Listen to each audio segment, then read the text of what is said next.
दोस्तों आदाब अर्ज़ है, मैं अनीस अहमद खान हिंद वॉइस से आपसे मुखातिब हूँ। सऊदी अरब जो एक ज़माने में पूरे अरब देश में क्या सारे मुस्लिम राष्ट्रों का शहंशाह माना जाता था, आज उसकी हालत ये हो गई कि उसने कतर जैसे छोटे राष्ट्र के सामने अपने झुकना पड़ रहा है, वो घुटने टेक दी है। आपको ताज्जुब होगा। और उसने 3.5 साल से कतर पर लगाए गए प्रतिबंध को ख़त्म करने के साथ साथ ही कतर से लगती ज़मीन और समुद्री सीमा को खोलने का फैसला कर लिया है। ये उसने करना पड़ा उसे। कतर पर अरब के बाकी के देशों में, सऊदी अरब के साथ साथ बाकी के देशों ने काफ़ी प्रतिबंध लगा दिए थे कई तरीके के, क्योंकि वो आतंकवादियों का बढ़ावा दे रहा था। उस पर ये इल्ज़ाम लगा के प्रतिबंध लगा दिए थे। इस पर सऊदी अरब के यूएई, बहरीन और मिस्र ने भी इनका साथ दिया था और एक तरह से कतर को की घेराबंदी कर दी थी उन्होंने चारों तरफ से। कतर अरब का एक बहुत छोटा सा देश है। अभी सारे खाड़ी देशों ने इस पर जिहादी जो लोग हैं, संस्थाएं, उसको संरक्षण देने की एक आरोप लगाया था। कतर में घेराबंदी इन 3.5 सालों में खाड़ी एकता और अर्थव्यवस्था दोनों पर बहुत बड़ा कुठाराघात रहा हो गया। महंगी साबित हुई है। अब देख लीजिए कि अमेरिका को बड़ा तेज़ी से घुसने का वहाँ मौका मिल गया है।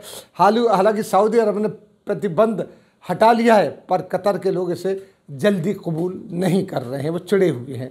वो अरब के धनाढ्य और जो उसके राष्ट्र के शहंशाह, बादशाह और जो किंग हैं, वो कहते हैं कि इन्होंने हमारी पीठ में छुरा घोंपा है। जैसे कतर पर गाज़ा, लीबिया, जहाँ ये जंग चल रहा है, वहाँ पर जो जिहादियों के समर्थन का इल्ज़ाम लगता रहा है और वो इस्लामिक आंदोलन का समर्थन रहा है और मुस्लिम ब्रदरहुड जो है उसको समर्थन कतर करता रहा है पूरी तरीके से। इन प्रतिबंधों के चलते ही कतर तुर्की और ईरान जैसे 2 मजबूत राष्ट्रों की तरफ चला गया। वैसे सऊदी और कतर के समझौते में सबसे ज़्यादा हाथ अमेरिका का है, क्योंकि सबसे ज़्यादा नुकसान इसमें अमेरिका को हो रहा था, क्योंकि कई देश ऐसे थे जो सामान नहीं बेच पा रहे थे। वो कतर एक बहुत छोटा सा देश था। आज से अगर 50 साल पहले देखा जाए, उससे थोड़ा पहले भी चले जाए, तो कतर एक बहुत ही गरीब मुल्क था। लेकिन आज वो एक मोती कहलाता, क्योंकि वहाँ पे मोतियों का बिजनेस जो शुरू हुआ इंटरनेशनली। उसके बाद वहाँ तेल निकला, सबसे ज़्यादा तेल कतर में निकलता था, लिहाजा वो स्वावलंबी हो गया।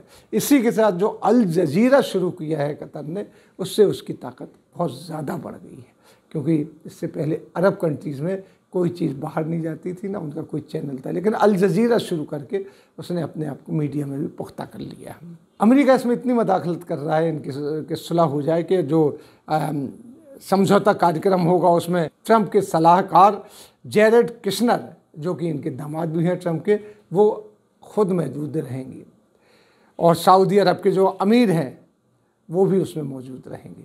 हालांकि सऊदी अरब के अमीर ने कसम खाई थी कि हम कतर कभी नहीं जाएंगे, क्योंकि कतर ने हमारे बात नहीं मानी है, डिक्टेटरशिप। लेकिन अब सऊदी अरब का जो है ना वर्चस्व धीरे धीरे कम हो रहा है। कई जगह से आप देख लीजिए वो टूट रहा है। इसीलिए जब वो अमेरिका की शरण में पहले भी था, लेकिन अब पूरी तरीके से घुस गया है।